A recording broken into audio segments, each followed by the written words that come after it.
Hey guys, we're gonna now do 7.3 part 2. So at this point we're gonna do something called function building, and this is kind of tricky on this page, so please watch closely. Review from GO2. Let's say I had f of x equals x squared plus 8, and then I asked you to find f of 4. You may remember to find f of 4, I would plug in a 4 for x, and then I would evaluate. So in this situation, I end up getting 24, so f of 4 is 24. That's called evaluating something into the function. Now, this does not have to be a number. Instead of having a number there, I could have a variable in the parentheses, and I could have a whole nother function in the parentheses, and that's kind of what we're building up to. For part B, let's say I had f of a then. So again, you can put anything in for x. This time I'm putting a in, and that's not very exciting. That just ends up being a squared plus 8. But still, I plugged an a in into f of a for x. And now, for part C, let's try f of a plus 4. So again, you can plug anything you want to into the function. This one just takes a little bit more effort because I have an a plus 4 with a power, and it has a plus or minus sign with a power, which means I have to write it out twice and then FOIL it. So in my mind, I'm thinking, okay, a squared plus 4a plus 16. That's me foiling. I still have the plus 8 from before. So my final answer ends up being a squared plus 8a plus 24. So that's what f of a plus 4 is. Part D, this looks weird.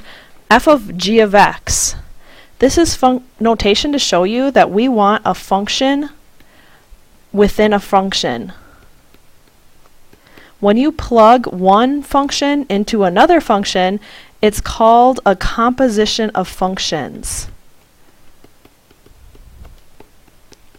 And there's several different notations they could write this in, like I could have g of f of x, I could have f of x, and all these things mean something different. So we're going to do several examples of that. But that's called a composition of functions when I plug a function into another function. And it's best if I just show you. Alright, so here for example 4, I've got two functions. I've got 3 times x to the negative first, that's f, and then my function g is 2x minus 1. For the first part, I want f of g of x. And here's what this means. This means I want to plug g of x in the entire function everywhere everywhere I see an x. So what that means is g of x is 2x minus 1. Everywhere I see an x in my f, I'm going to plug in the 2x minus 1. So that's the start of it, and then I have to figure out how to simplify it. We remember, hopefully, that when I have a negative exponent, it moves something to the bottom. 3 has its own exponent, it's positive, so that stays on top. But the 2x minus 1 would go on bottom. Whoa, but an exponent of 1 doesn't really matter, so it's kind of like I have this, and this is our answer. Alright. That is my function within a function, but we're going to try to state the domain again this time. Remember how I said our domain is what possible x values you could have. In this situation, we know we can't have 0 on bottom of a fraction, but if I just plug a 0 in for x, that would be okay in this situation, because if I plugged a 0 in for x, that would be 0 subtract 1, which would be negative 1. So I need to figure out what would I plug in on bottom to make it 0? And to figure that out, we always take the bottom and set it equal to 0. And that's to figure out what can I not have. Alright, so let me just go through and solve this quick. I end up with x is 1/2. And let's just really quickly check. If I plug in a 1/2, does it end up being 0? Let's see here. Yeah, 2 times 1/2 is 1. Okay, so x cannot be a half. there's a few different ways you can write that then. And that's all. Everything else would work, because I could put negatives there, I could put positives there, and so on. So my domain this time is all reals except 1/2. And if you want to be kind of lazy about it, sometimes people say x cannot be a half. And if you write that, people would assume you mean all the rest of the reals would be possible. Alright, so let's try a few more. I gotta tell you, usually it takes people several of these to get the hang of it, so if you're still feeling confused, just keep listening. Next, I want to do g of f of x. So this time, I am going to take what f is, and my f function is this, and that means that anywhere I see a x in my g, I'm going to plug this 3x to the -1 in. So g looks like 2 times x minus 1. What I'm saying is we're going to erase the x of g, and we're going to put in this other function. And now I'm going to simplify it. 2 times 3 is 6. And I have a negative exponent, so that x to the first moves to the bottom of the fraction. So that is my g of f of x right now. And if you look at this one, I don't have any square roots, so I don't have to worry about negatives. I do have something on bottom of a fraction, so I'm trying to think for my domain what possible x values would work. And in this situation, it's just a regular x on bottom, so I can't have 0 equal to x. That wouldn't work. So my domain is all reals except 0.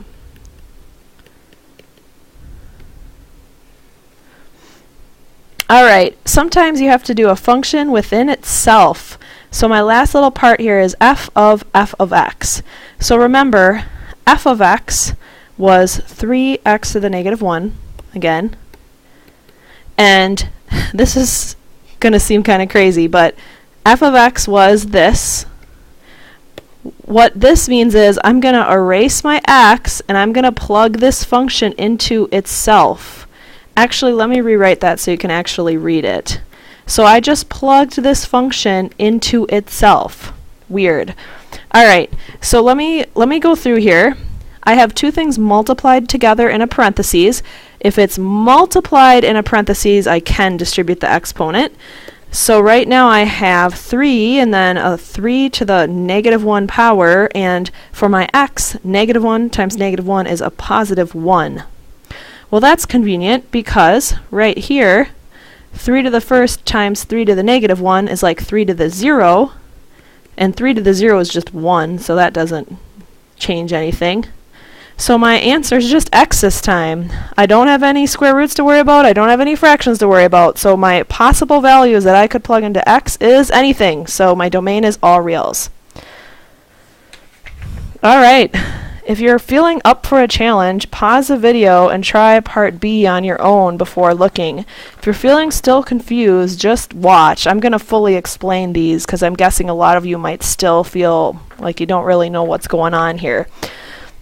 We're going to go through the same process just with some different functions this time. So once again, always start with what's in the middle here. So this time what's in the middle there is g of x. So I'm going to write down g of x.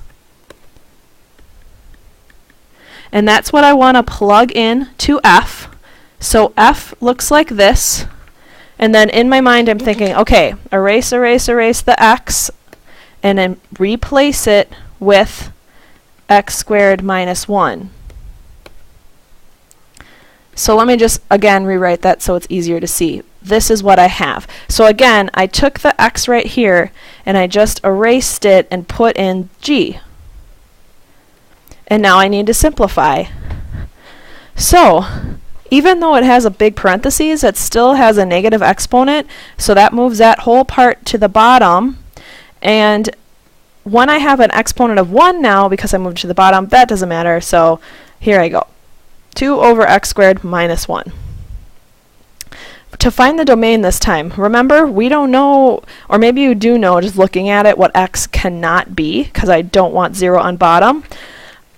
But the rule of thumb is, if you're ever not sure, take the bottom, set it equal to 0, and then solve it. And that's how we can figure out what x cannot be.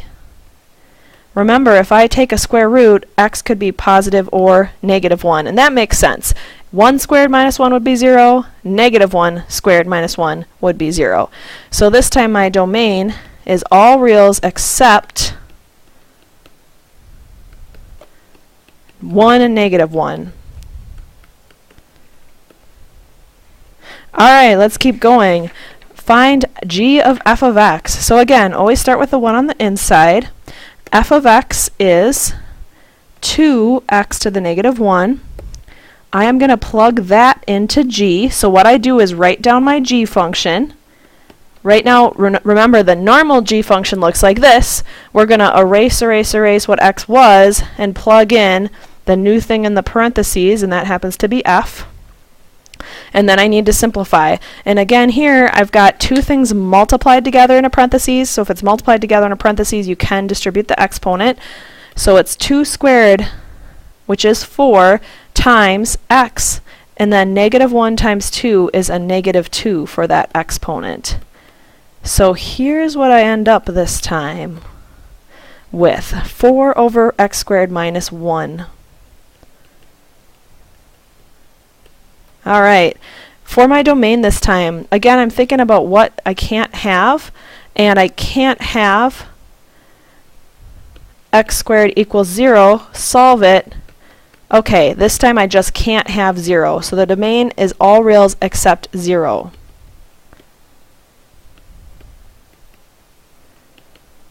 Last but not least, I'm going to do f of x with this function. So again, plug in what the middle thing is. Think about that.